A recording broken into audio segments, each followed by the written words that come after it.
जय भीम। आप सभी का मैं रजत मौर्य आप सभी को स्वागत करता हूं बहुजन साहित्य के इस खास सीरीज में, जहां पर कि हम जातक कथाओं से बुद्ध की प्रबंधन सीखने की कोशिश करते हैं, जिसमें हमारे साथ हमेशा मौजूद रहते हैं डॉक्टर जसवीर चावला जी। उनसे आज हम समझने की कोशिश करेंगे कि आज की जो वो नई कथा 8वें नंबर की कथा, वो हमारे साथ डिस्कशन करेंगे और उससे हम क्या चीजें सीख सकते हैं और किस तरीके से हम उनको अपने जीवन में उतार सकते हैं। जो जो एक मैनेजमेंट की जो वैल्यूज हैं, वो उस जातक कथा से हम किस तरीके से सीख सकते हैं। स्वागत है जसवीर सर आपका। धन्यवाद। जी। नमो बुद्धाय। जय भीम। जी। जय भीम। नमो बुद्धाय सर।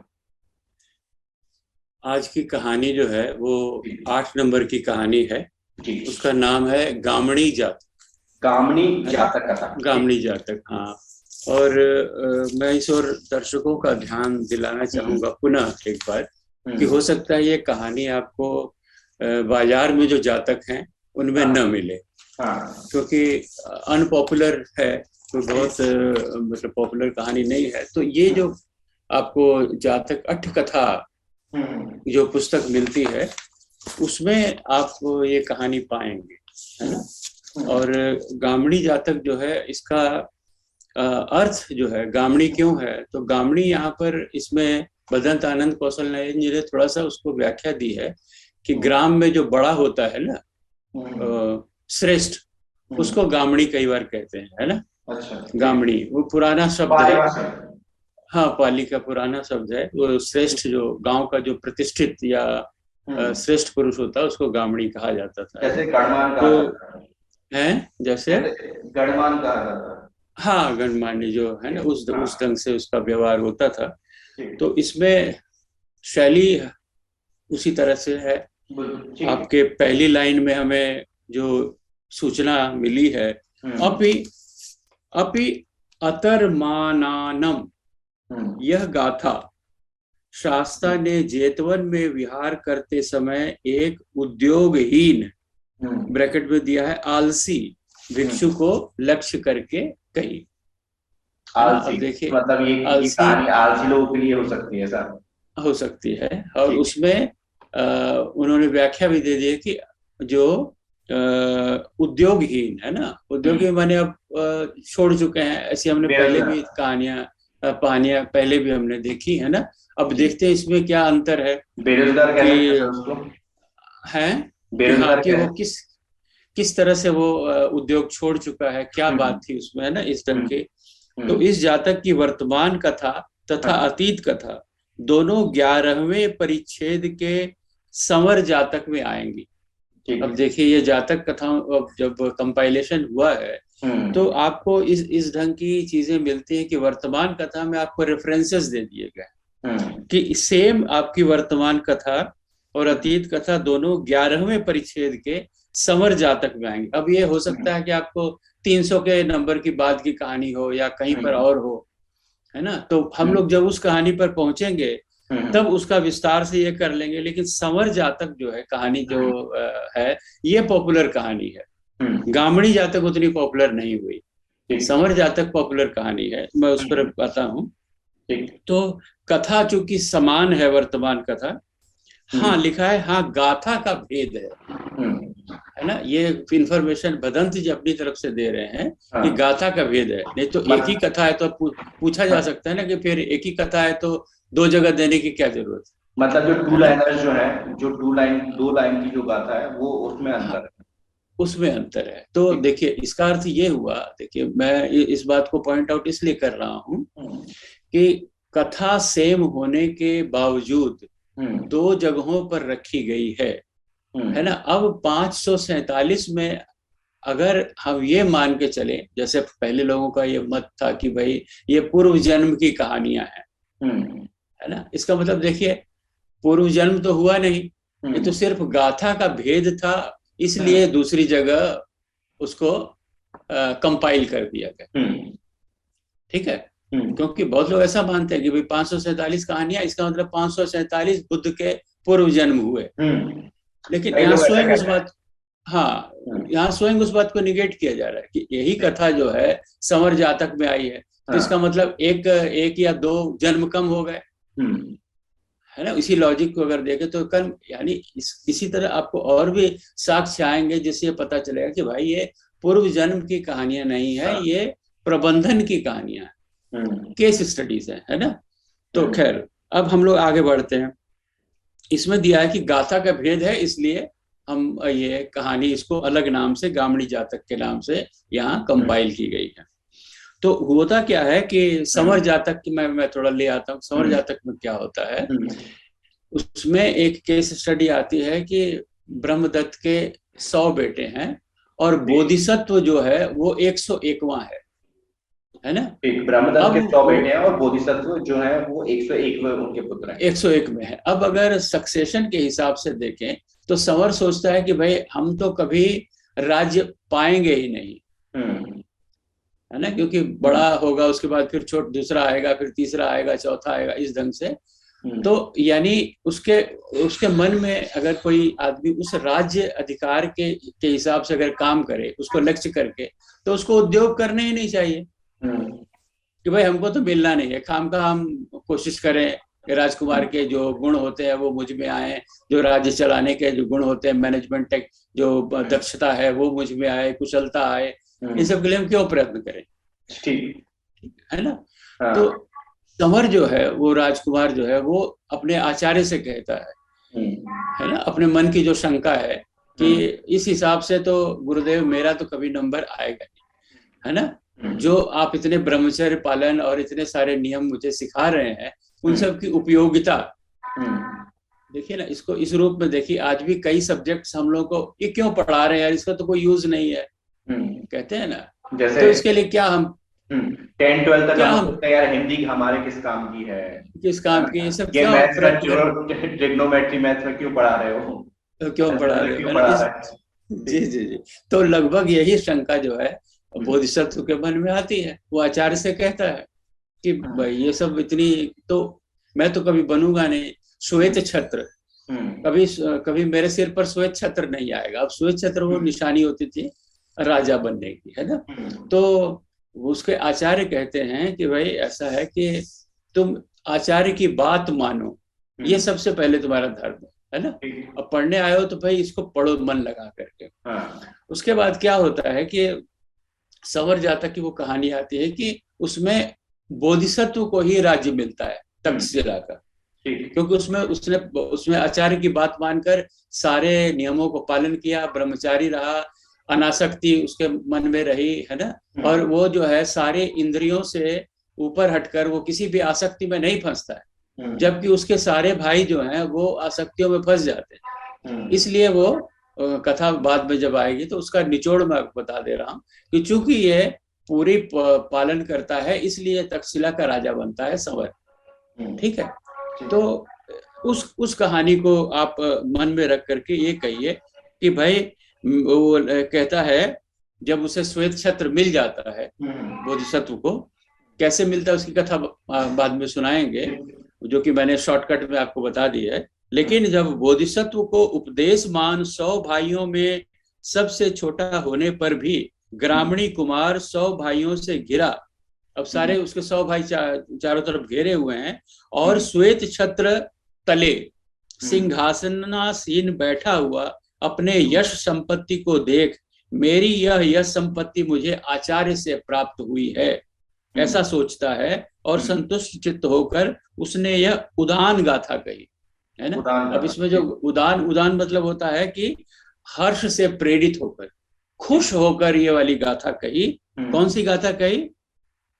अपि अतर्मानानम फलासाव समिज्जति विपक्क ब्रह्मचर्योसी एवं जाना ही गामनीति, है ना। ये उसके मन से प्रसन्नता में गाथा कह रहा है।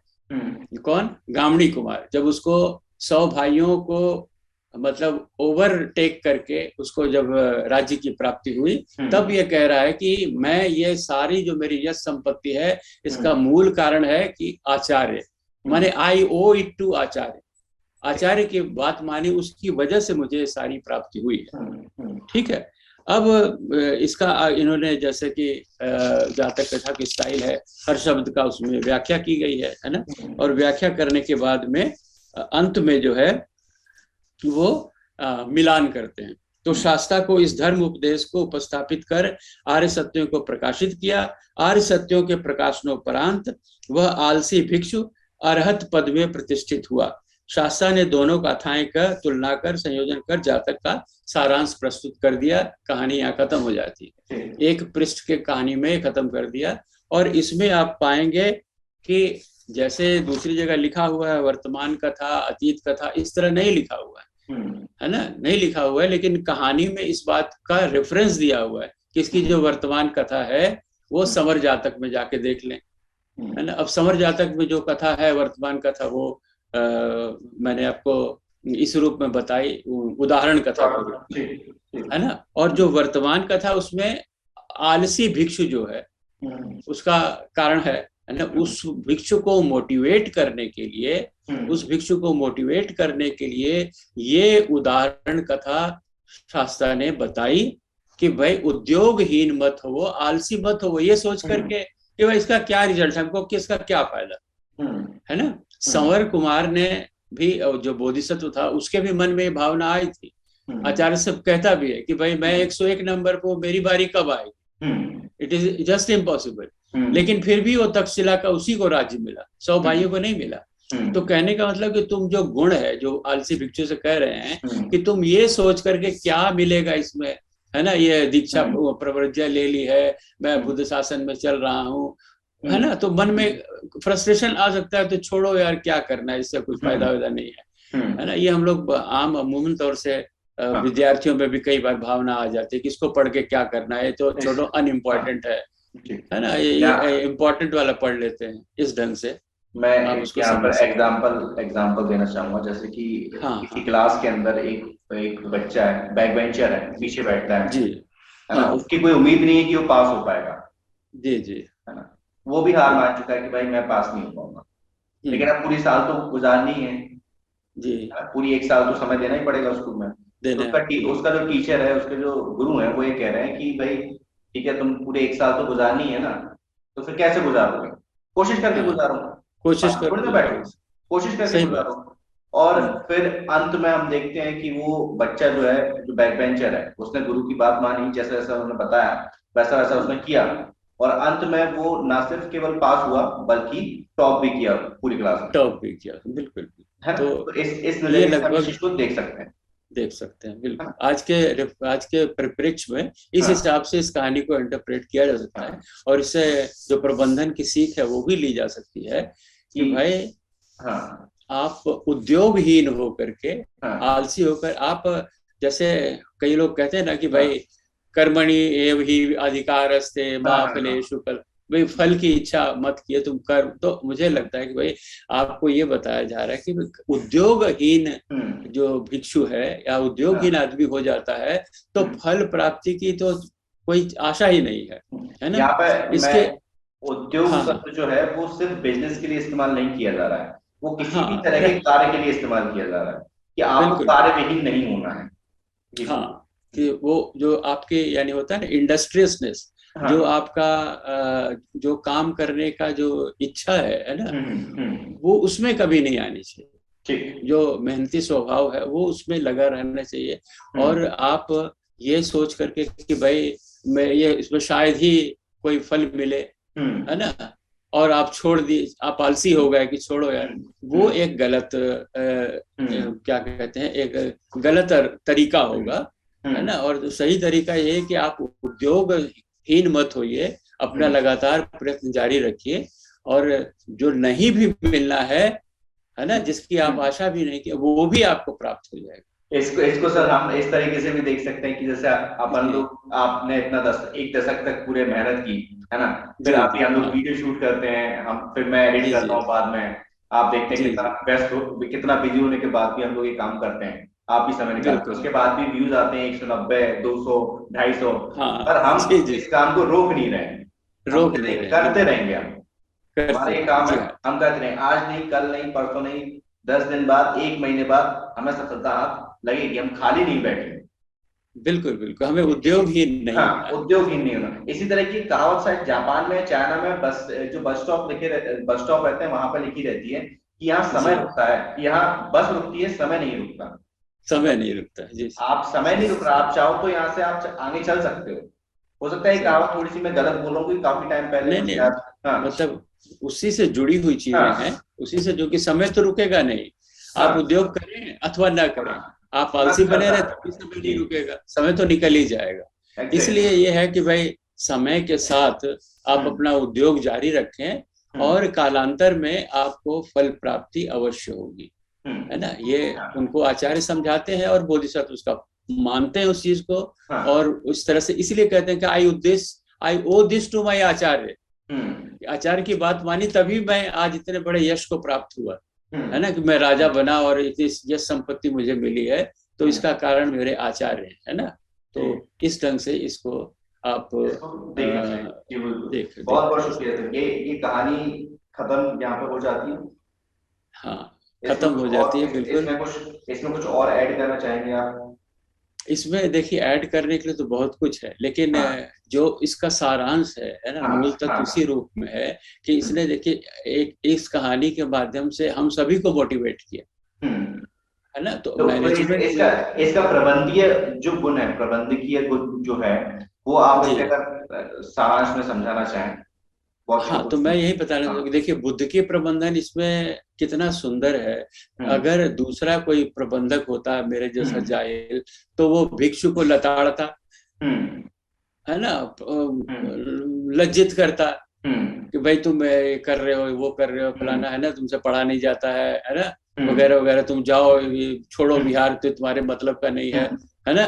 हम्म कुछ भी उस तरह से वो, और उसको डिप्रेस कर देता, हम्म है ना। तो बुद्ध के प्रबंधन का ये तरीका है कि भाई उसे ये बताना आवश्यक है हम्म ना, ये बताना आवश्यक है कि सच क्या है ना, हम्म क्या किस तरह से वो अपने आप को इम्प्रूव कर सकता है, हम्म रेदर देन उसको हम ये करें, क्या उसे लांछित करें, है ना, उसे निरुत्साहित करें। उससे अच्छा ये हम्म है कि आप उसे हम्म उत्साहित करें और पथ पर लाएं, है यहाँ ना। पर सर मैं पथ एक एग्जांपल अपने निजी जीवन जीवन से देना चाहूंगा। जब मैं जी 10th क्लास में था, मैं हमेशा एकेडमिक स्टडीज में काफी कमजोर रहा हूँ, मतलब जो एक जी सिस्टमेटिक स्टडी कराई जाती है ना स्कूलों में, उसमें हमेशा जी कमजोर जी रहा हूँ मैं, बहुत अच्छा नहीं जी रहा। तो 10th क्लास में मेरी जो प्रिंसिपल थे, जो मेरे क्लास टीचर्स जी वगैरह थे, उन्होंने उम्मीद छोड़ दी थी कि मैं पास होऊंगा। लेकिन जी दो टीचर थे, एक अन्ना सर जो कि साइंस के जी टीचर थे, और आर के त्रिपाठी, जी वो हमारे मैथ्स के टीचर थे। उन जी दोनों ने पूरे साल मुझे पुश किया कि नहीं दादा तुम कर जी सकते हो, तुम कर सकते हो। बिल्कुल। और हाँ फिर ना केवल सिर्फ मैं पास हुआ, बल्कि मैं फर्स्ट डिवीजन से पास हुआ, और इवन मेरी फैमिली में शायद 10th क्लास में पहली बार कोई फर्स्ट डिवीजन से पास हुआ था, पूरी फैमिली। हाँ, तो तो मैं इसीलिए हाँ इसका बहुत बड़ा रोल जी है बिल्कुल। ना। उस तरह के आचार्य, उनकी उस तरह की शिक्षाओं का बहुत बड़ा रोल बच्चे के हम्म मतलब कैपेसिटी बिल्डिंग में होता है ना। या हम्म और दूसरे उद्योग धंधों में, इंडस्ट्री हम्म में भी देखें तो जो मैनेजर्स हैं या, है ना, तो उनका हम्म भी रोल इसी तरह का होना चाहिए हम्म कि उसको लांछित करके उसको निकालने के से अच्छा है कि उसको हाँ, आप मोटिवेट करें, मोटिवेट है करो। ना, इवन कई बार तो मोटिवेट। ऐसा होता था सर कि मैं मैथ्स की क्लास को मिस कर देता था, जी मैं जाके साइंस क्लब में बैठ जाता था, क्योंकि मुझे साइंस क्लब में काम करने हम्म में ज्यादा मजा, मेरा आर्ट की तरफ ज्यादा जी, रुझान रहा रुझान था। हमेशा। हाँ, जी जी तो जो राकेश सर थे, आर के त्रिपाठी सर जो थे मैथ्स के टीचर, जी वो मुझे जी। ढूंढते हुए क्लब साइंस क्लब में जाते थे, और फिर वहां से हाँ मुझे हाँ, पकड़ के लेके जाते, चलो क्लास अटेंड करो ये। चलो क्लास वो अटेंड। मुझे मारते नहीं थे, जी वो जी मुझे जी पकड़ के लेके जाते, चलो क्लास में बैठो, मतलब ऐसे मजाक में या थोड़ा सा रूड होके हाँ थोड़ा बहुत, कि अरे नहीं तुम, हाँ तुम्हारी तो यही आदत है, तुम तो ऐसे ही यहाँ जी यहाँ जी क्या करोगे तुम, चलो क्लास में जाके बैठो। हाँ, तो बहुत अच्छे, हाँ हाँ, तो उस तरीके से जब बच्चे को या किसी को गाइड किया जाता है, तो वहां पर जी, उसका एक जो मोटिवेशन बिल्डअप होता है, उसे ये नहीं लगता कि वो करेक्ट। नहीं कर सकता, उसे लगता है यार जब जी जी इतने बड़े टीचर हैं जो सबको पढ़ाते हैं, अगर वो हाँ कह रहे हैं तो जाहिर सी बात है मेरे अंदर कुछ ना कुछ तो कहीं होगा ही, मुझे नहीं हाँ दिखाई दे रहा बिल्कुल, है। मुझे नहीं एग्जैक्टली। हाँ तो ये जो तकनीक है, ये बुद्ध की प्रबंधन की तकनीक है ठीक ना। है। और इसके ठीक कंट्रास्ट में दूसरे ढंग के वे निकलो बाहर, कान पकड़ के ऐंठ दिया, हाँ मुर्गा हाँ बन जा, लटर पटर, वो भी एक तरीका अपनाया जाता है। उससे हाँ बेटर तरीका ये, यानी हम्म कारपोरल पनिशमेंट से बेटर तरीका ये है कि हम उसे मोटिवेट करें, इस हम्म ढंग के दृष्टांत दें, उदाहरण कथाएं बताएं, है ना। हम्म।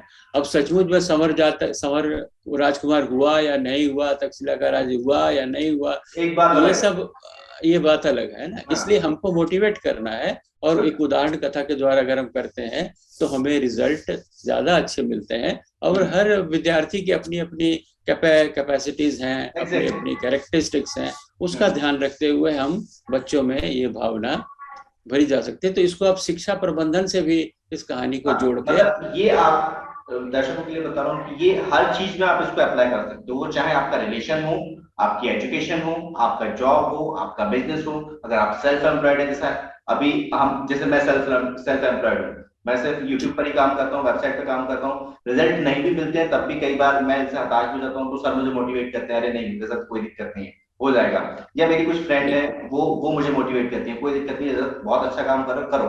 तो कंटिन्यूसली हमें काम को करते रहना पड़ेगा, रिजल्ट एक दिन में नहीं आता। कोई भी पेड़ जो है, वो वृक्ष, कोई भी पौधा वृक्ष एक दिन में नहीं बनता, सही सालों का मेहनत लगती है। जो कुछ, बिल्कुल इसको अगर हम बिजनेस के तौर पर देखें, कोई भी आप बड़ी कंपनी उठा के देखिए तो एक दिन में बड़ी नहीं हुई, उसकी शुरुआत कहीं जीरो से ही हुई है। तो आप, और लेकिन उन्होंने रुके नहीं, वो कंटिन्यूसली काम करते रहे, अपने आप को इम्प्रूव करते गए और काम करते गए। एप्पल कंपनी का एग्जांपल कई बार दिया जाता है कि वो एक गैराज से कंपनी स्टार्ट हुई, आज की डेट में हम देखते हैं कि लगभग सबसे महंगे फोन वो बेचते हैं और लोग खरीदते हैं। एक लग्जरी का, एक लग्जरी स्टेटस, एक सिंबल बन गया है एप्पल का फोन। तो जी जी, इसके लिए मेहनत लगती है कंटिन्यूसली। सही बात है। इसलिए आलस नहीं करना है और हाँ लगातार काम करना है। ठीक, बहुत बहुत शुक्रिया सर आपका, बहुत अच्छे तरीके से आप विस्तार से चीजों को समझाते हैं। हमें पर्सनली मुझे समझ में आता है, मैं फ्रेंकली बताऊं कि बहुत सारी चीजें कि हमें पता तो रहता है, लेकिन और जी इवन आप देखिए, मतलब ये बड़े ताज्जुब की बात है कि हम जिस बुद्ध के प्रबंधन को इस्तेमाल कर रहे हैं आज की डेट में, वो आज से 2600 साल पहले बुद्ध बता रहे हैं अपने संघ में। बिल्कुल तो संग ये में, अपने बिल्कुल आप में ही, और आज की डेट में भी रिलेवेंट है, वो 2600 साल बाद भी वो बात आज की डेट में रिलेवेंट है, और मेरे ख्याल से 2600 निश्चित, साल बाद आगे वो तब भी भी वो रेलिवेंट ही रिलेवेंट रहेगी। रहेगी, रिलेवेंट ही सही रहेगी, बात। मतलब ऐसा नहीं कि खत्म हो जाएगी। तो जी बुद्ध जी के जो उपदेश हैं या बुद्ध की जो ज्ञान है, वो ऐसा ही नहीं है। ये भारत का दुर्भाग्य है कि बुद्ध को खत्म कर दिया गया, लेकिन बुद्ध जो है, या बुद्ध का जो ज्ञान है, उसकी वजह से ही भारत विश्व गुरु बना था, और बनेगा, दोबारा भी बनेगा तो उन्हीं की वजह से बनेगा। उनका जो नॉलेज है, बिल्कुल उनका जो विजडम है, आज भी, जैसे कई बार आपसे भी मेरी चर्चा के दौरान कही है कि भारत में बुद्ध के ऊपर रिसर्च नहीं हो रही, लेकिन विदेशों में उनके मनोचिकित्सा के ऊपर उनके सूत्रों को लेकर काम किया जा रहा है। बहुत बहुत सही है। हाँ और ये जो कथाएं हैं, जातक कथाएं, हाँ ये मील का पत्थर साबित होंगी। बिल्कुल बिल्कुल।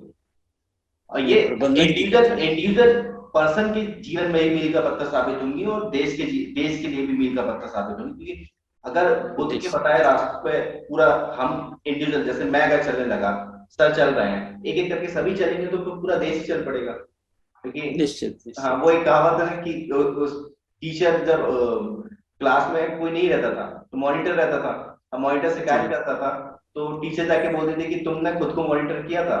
अगर सभी लोग खुद को मॉनिटर करने लगे हैं तो फिर जी मॉनिटर की जी जरूरत ही जी, नहीं पड़ेगी। जरूरत, सही बात है, बिल्कुल। बहुत तो बहुत ये शुक्रिया, बहुत बहुत शुक्रिया सर आपका। आप कुछ ऐड करना चाहेंगे? बस धन्यवाद, और प्रणाम करूंगा भगवान बुद्ध को। नमो जी, बुद्धाय और जय भीम। नमो बुद्धाय, जय भीम सर, बहुत बहुत शुक्रिया आपका इतने विस्तार से सारी चीजों को समझाने के लिए। अभी हमारे बीच मौजूद थे डॉक्टर जसवीर चावला जी, जिनके माध्यम से हमने समझा कि किस तरीके से हम बुद्ध की जो जातक कथाएं हैं उनसे मैनेजमेंट की वैल्यूज को सीख सकते हैं, मैनेजमेंट की प्रिंसिपल्स को सीख सकते हैं। उम्मीद करता हूं कि सीरीज आप लोगों को पसंद आ रही होगी। अगर आप लोगों को पसंद आ रही है तो वीडियोज को शेयर कीजिए। मैं देखता हूँ कि काफी कम व्यूज हैं, 40,000 सब्सक्राइबर हैं, सॉरी 44,000 सब्सक्राइबर हैं, और उसके बाद भी व्यूज आते हैं 200 300।